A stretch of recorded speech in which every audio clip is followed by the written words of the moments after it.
আলোচনা সমালোচনা যাই হোক, তামিম ইকবালই এখন দেশের ক্রিকেটের অভিভাবক। আমিনুল ইসলাম বুলবুল নেতৃত্বাধীন বিসিবি পরিচালনা পর্ষদ ভেঙে দেওয়ার পর তামিম ইকবালকে প্রধান করে বিসিবি পরিচালনার জন্য একটি আহ্বায়ক কমিটি গঠন করা হয়েছে। এটি সাময়িক সময়ের জন্য হলেও বিসিবির পরবর্তী নির্বাচনে তামিম লড়বেন তা এক প্রকার নিশ্চিত। আর সবকিছু ঠিক থাকলে তিনি দীর্ঘমেয়াদে বিসিবি সভাপতির চেয়ারে বসতে যাচ্ছেন। তামিম ইকবাল বিসিবিতে আসার জন্য দীর্ঘদিন ধরে অপেক্ষা করছিলেন। 2025 সালে বিসিবি নির্বাচনে লড়ার জন্য সব রকম বন্দোবস্ত করেছিলেন, তবে শেষ মুহূর্তে তিনি অনিয়মের অভিযোগ তুলে সে নির্বাচন থেকে সরে দাঁড়ান। এরপর থেকে তিনি আমিনুল ইসলাম বুলবুলের নেতৃত্বাধীন বোর্ডকে অবৈধ বোর্ড বলে আসছিলেন। কোনো রাগঢাক না রেখেই করে আসছিলেন সমালোচনা। এদিকে বর্তমান ক্ষমতাসীন দল বিএনপির বিভিন্ন নেতাদের সাথে নানা পর্যায়ে তামিমকে দেখা গেছে। ইশরাক হোসেনকে পাশে বসিয়ে তিনি সংবাদ সম্মেলন করেছিলেন। বিসিবি নির্বাচনে অনিয়মের বিষয়গুলো তামিম জাতীয় পর্যায়ের পাশাপাশি আন্তর্জাতিক পর্যায়েও তুলে ধরেছেন বলে অনেকের ধারণা। তামিম ইকবাল সব দিকে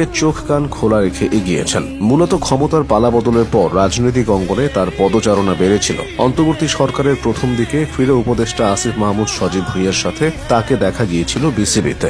দুজনে একসাথে ঘুরে দেখেছিলেন মিরপুরের শেরেবাংলা ক্রিকেট স্টেডিয়াম। এছাড়া জন্মভূমি চট্টগ্রামে বিএনপির তারুণ্যের সমাবেশে যোগ দিয়ে বক্তব্য দিয়েছিলেন তামিম। বিষয়গুলো দেখে কেউ কেউ আগে থেকেই অনুমান করেছে তামিম হয়তো বড় কিছুর ইঙ্গিত দিচ্ছেন। পরে সেটাই সত্য হয়েছে। ক্রিকেট বোর্ডে কাজ করার অভিজ্ঞতা না থাকলেও তামিমের তরুণ নেতৃত্বের উপর ভরসা রাখার কথা জানিয়েছিল তার সতীর্থ ও ক্রিকেটারদের অনেকে। সাংবাদিকদের কেউ কেউ প্রকাশ্যে তামিমের পক্ষপাতিত্ব করে বিষয়টিকে আরও আলোচনায় রেখেছেন। তবে এর বাইরে তামিমের নিজের কিছু আচরণেরও সমালোচনা আছে। সমালোচনা হয়েছিল তার প্রভাব প্রতিপত্তি নিয়েও, কারণ বোর্ডে যাওয়ার আগেই বিভিন্ন ইস্যুতে তামিম নীতি নির্ধারকদের মতো ভূমিকা পালন করেছিলেন। 2025 সালের এপ্রিলে ঢাকা প্রিমিয়ার লিগের ম্যাচে আম্পায়ার সৈকতের সাথে বাগবিতণ্ডায় জড়িয়ে শাস্তির মুখে পড়েছিলেন তৌহিদ হৃদয়ের উপর নিষেধাজ্ঞার প্রেক্ষিতে তৎকালীন বোর্ড প্রেসিডেন্ট ফারুক আহমেদের সাথে বৈঠক করেছিলেন তামিম। পাশাপাশি সাংবাদিকদের সামনে সে নিষেধাজ্ঞার সমালোচনাও করেছিলেন তিনি। এছাড়া ডিপিএল এ ফিক্সিং ইস্যুতে দুইজন ক্রিকেটারকে ভরা মজলিসে বিসিবির দুর্নীতি দমন ইউনিটের জেরার ঘটনায় ক্ষোভ প্রকাশ করেছিলেন তিনি। তামিমের এমন ভূমিকা সে সময় বেশ বিতর্কের জন্ম দিয়েছিল।